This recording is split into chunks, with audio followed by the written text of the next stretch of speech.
Stephen Curry, half-court shot, and Kyrie Irving lob to himself dunk. Parang Team US nangyari sa final game ng All-Star. So eto na ang All-Star Game 2025 at ang malaking balita, no LeBron James due to ankle soreness. Eto ang first time na hindi makakapaglaro si LeBron since 2004. Pero solid pa rin naman ang OG Stars led by Kevin Durant and Stephen Curry. For the first game sa bagong format ng NBA All-Star, Team Chuck's Global Stars and Kenny's Young Stars. Race to 40 nagsimula sa alley-oop dunk ni Evan Mobley. In fairness sa ngayon, dahil talagang dume-depensa ang mga players. Karl Anthony Towns from the logo, dikit ang laban mga idol sa first game. Playing off the bench itong si Wemby for the Global Stars at parang regular season lang ang game na to for Wemby. He plays defense and dominating the paint for the Global Stars. Painit ang laban mga idol, Evan Mobley two-handed dunk in front of Victor Wembanyama. Kaso palpal naman ni Wemby si Cade Cunningham.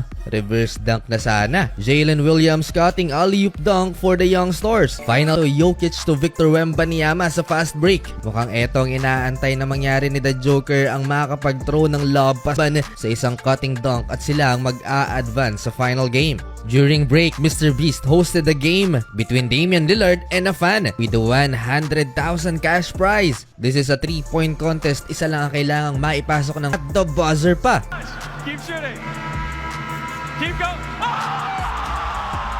Tuwang-tuwa si Shaquille O'Neal at hindi naman makapaniwala si Stephen Curry. So next game ang OGs ni Team Shock at ang rising star champion ni Candace Parker. 3-pointer in front of Kevin Durant. Sumagot si Stephen Curry ng fadeaway 3-pointer. Napakalayo nun mga 3-pointer. Unlike sa first game, mas maraming 3-pointers ang binitawan ng Team OGs. LeBron James sitting courtside along with James Harden and Damian Lillard. Sayang to mga idol, naimintis ni Stephon Curry. Wala gaanong defense dito sa second game unlike sa first game. Kevin Durant first field goal dunk and Dalton connect with his second break. Kyrie Irving to Jaylen Brown. Lamang ng 4 ang Team Shaq. 3 points to go. Damian Lillard adds another 3-pointer for Team OGs. For the win, Stephen Curry to Jason Tatum behind the back pass to Kevin Durant. 3-pointer, nagmintis. 33 Kevin Durant with the dunk. Mukhang dinada yung contact na to kay Kevin Durant sa transition. A dramatic finish, Damian Lillard for the win. 40 to Damian Lillard with 9 habang si Stephen Curry at Jaylen Brown parehong may tig 8 points. Team USA